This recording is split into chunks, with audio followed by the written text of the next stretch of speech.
Hello, welcome back to Drinking by Myself. My name is Emma and today I'm going to be talking about a brand new term, a brand new genre that I did not invent.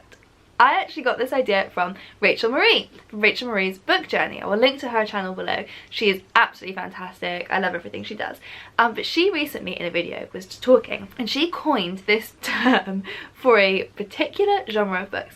And the word that she came up with was sci-fi realism. And honestly, the second she said it, I was like, fuck.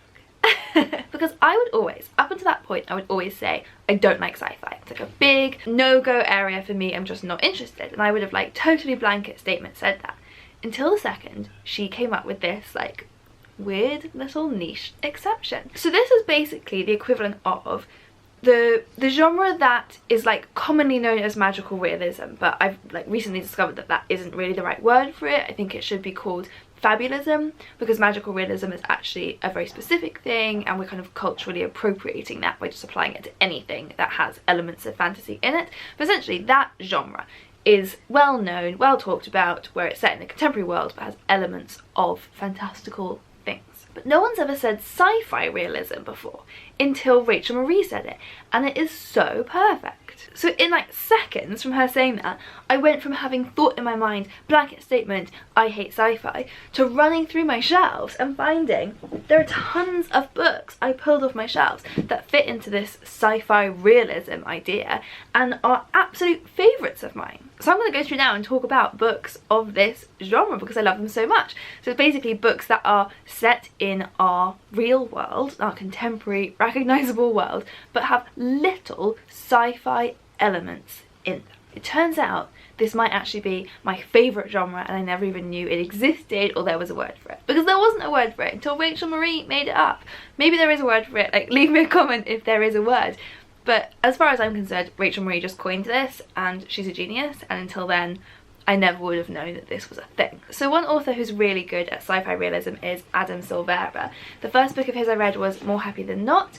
This is a brilliant but devastating YA book about a young teenage boy coming to terms with his sexuality. And it's set in New York. It's like almost 100% just real New York. The only tiny little difference is you just see posters and like adverts that tell you about the presence of this company. That's essentially like the Eternal Sunshine of the Spotless Mind company. So they can wipe your memories for you, or wipe specific things from your memory. And throughout the book, that company just exists. It's kind of just in the background.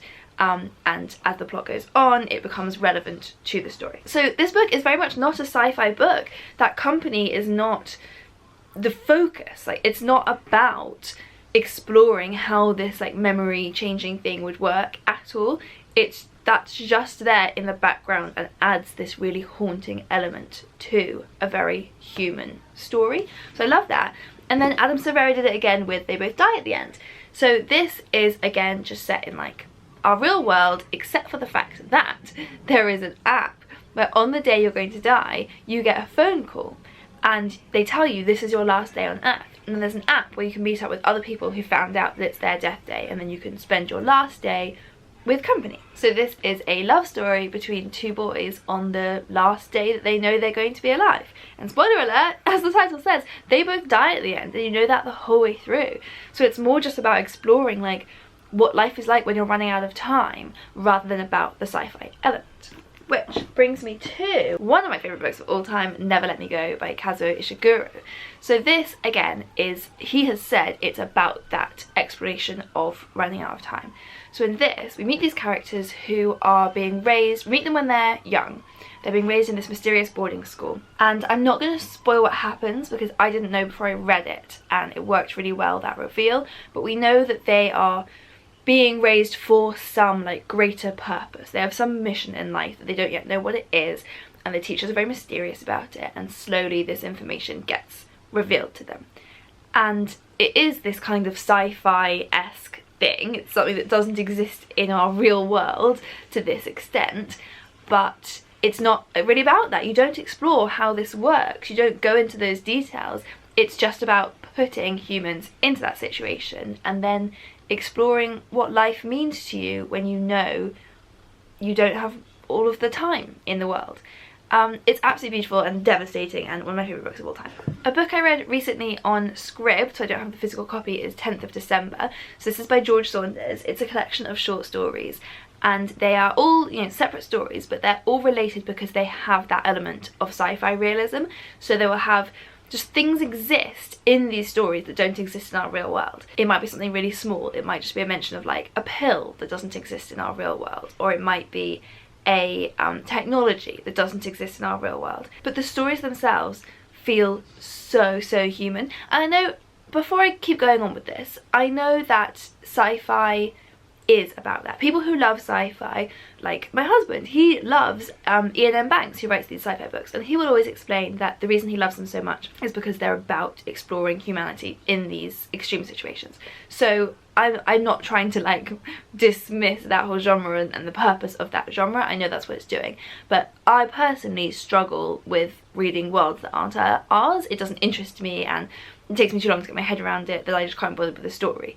So this is essentially, I guess, the same mission, but in a way that appeals more to me, because it's so recognisable, the humans are so recognisable, and it's just, like in George Saunders' stories, he's just adding these mysterious elements to just like manipulate characters into a weird situation that isn't exactly something that we've ever been in, but reflects elements of our life. God, what a convoluted sentence that was. A book that I probably shouldn't put on this list, because I'm supposed to be talking about books that I love, and this one I gave like 2 stars, but that was The One by John Mars.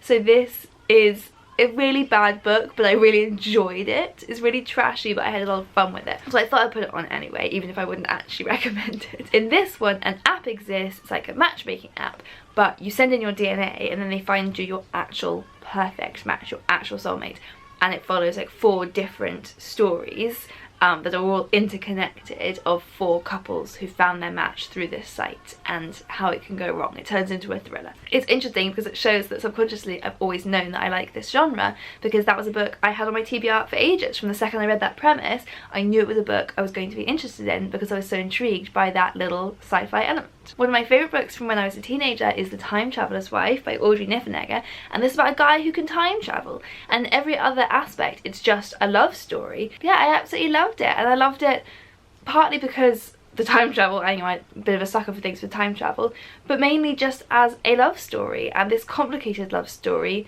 where trying to figure out whether it's good to know things about your future or not, and how it affects your relationships with people. I absolutely loved it. Another author who has a bit of a specialty in sci-fi realism is Karen Thompson Walker. So she's written The Age of Miracles and The Dreamers.